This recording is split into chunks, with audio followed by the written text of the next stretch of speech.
Oui, je sais. Le bandeau, c'est pas ce qui me va de mieux. Mais j'avais envie de le mettre, vois-tu. Bonjour le monde. On se retrouve enfin pour un épisode avec la daronne. Non mais c'est cool les sujets de la romeuse, tout ça, c'est super sympa. Mais je sais pas, des fois ça fait du bien de parler un peu de tout, de rien. Et de le faire dans la bonne humeur. Ma petite pile à lire du mois de juillet t'avait bien plu? Oh que c'est faux. Alors je me suis dit mais pourquoi pas recommencer? Eh oui, ça s'appelle du masochisme. La dernière fois j'avais une furieuse envie de roman, d'évasion, d'aventure. Normal, c'était les vacances quoi. Là pour l'automne, je repars sur du développement personnel, de la spiritualité, de l'aromathérapie. Rien à voir donc. J'en ai sélectionné beaucoup. Oh c'était à s'en douter hein. L'aromathérapie pour les soignants d'Anne-Laure Jaffrello. Merci à ma grande sœur d'amour qui m'a offert ce livre pour mon anniversaire. Et oui, j'ai eu 40 ans cet été. Je sais, je ne les fais pas. Alors oui, un énième livre sur l'aromathérapie. Mais je crois que j'en aurai jamais assez en fait. Oh bah c'est plus pour ma collection personnelle, hein, n'est-ce pas?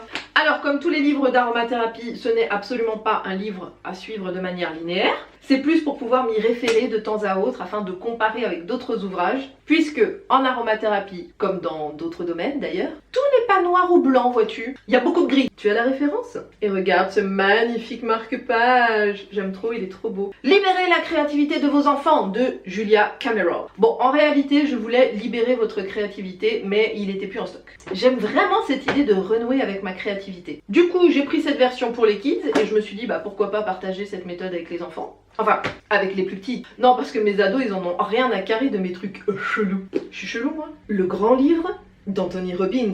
Oui, parfaitement, j'ai osé. Il était dans ma palle d'été et j'ai décidé de la remettre dans la palle d'automne. Alors déjà parce que je l'ai commencé et pas fini. C'est un best-seller dans le domaine du développement personnel. C'est le genre de bouquin où tu prends pas mal de notes et que tu gribouilles aussi. Je suis plutôt du genre à lire plusieurs livres en même temps. Alors celui-là, je me le réserve pour mes Miracle Morning parce que oui, j'ai décidé de me lever à 5 h du matin. Pour l'instant, c'est mitigé, mais on garde la foi. Je ne sais pas toi, mais moi, pour mes anniversaires, j'aime bien me faire des petits cadeaux. Oui, j'aime bien avoir des petites attentions pour moi. Et là, en l'occurrence, je me suis offert 2 livres. Devenir super conscient de Joe Dispenza.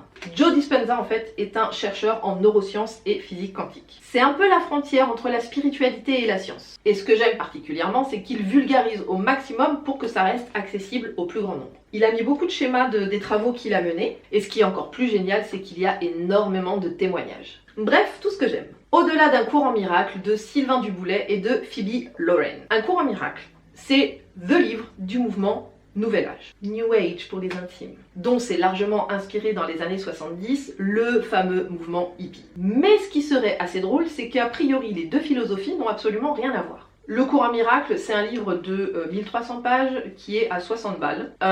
Flemme. Du coup, j'ai pris ce livre qui est un condensé du livre originel, qui apparemment est aussi plus accessible en termes de vocabulaire, et en plus celui-là est beaucoup moins cher. La porte secrète menant à la réussite de Florence Scovel Shinn. C'est une de mes autrices préférées. C'était une artiste et une professeure de métaphysique dans les années 20. Autant te dire que je respecte fort, parce qu'à l'époque, le statut des femmes, c'était pas ça quoi. Durant sa vie, elle participe activement au courant spirituel La Nouvelle Pensée, à ne pas confondre avec Le Nouvel Âge donc. Ces livres ont été des petites révélations pour moi. J'ai déjà lu 3 livres d'elle, c'est bien simple, ils ne me quittent jamais, ils sont toujours sur ma table de chevet. Honnêtement, ce sont des livres hyper courts, avec des textes assez répétitifs, mais au final, le plus important, c'est la manière dont on l'expérimente soi-même. Et pour terminer, La Bible oubliée de J.R. Porter. Ce livre regroupe en fait tous les textes apocryphes de l'Ancien et du Nouveau Testament. Les textes apocryphes n'ont pas été reconnus par l'Église romaine catholique et donc ne font pas partie du canon biblique. Alors ce qui m'énerve un petit peu, c'est que dans le résumé, on dit que l'auteur fait une interprétation. Mais en vrai, il faut que je sois honnête. Et si c'était pas le cas, je comprendrais que dalle. Même si ces textes ne sont absolument pas considérés comme sacrés, d'un point de vue historique et culturel, mais c'est juste d'une richesse absolue. Ben c'est pas pour rien que je kiffais mes cours d'histoire des mythes à la fac, hein. On parle de textes anciens où se mélange mystère et mystique. Avouons-le, on a une grande fan. Comme tu peux le constater, je surkiffe les livres de développement personnel et de spiritualité parce que ça permet vraiment de pouvoir aiguiser son sens du discernement. Je prends allègrement tout ce qui m'intéresse et je lâche le reste. Et surtout, ça me permet de suivre mon cheminement personnel en faisant voler en éclats toutes les idées reçues des autres. Ah, il est hors de question que je me trimballe les idées des autres, hein. Ah non, sorry, ça prend trop de place. Voilà, cette vidéo est terminée. Vu la quantité de bouquins sélectionnés, je pense que la prochaine pile à lire n'arrivera pas avant 2021. Toi-même tu sais, j'ai besoin de ton soutien pour avancer. Tu peux aussi me laisser un commentaire pour m'encourager. Le pom-pom sur la Garonne. Partager cette vidéo sur tes réseaux. Je te fais plein d'énormes bisous.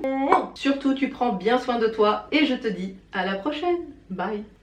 Franchement, je suis déçue que t'aies pas aimé mon bandeau. Et comme ça, non?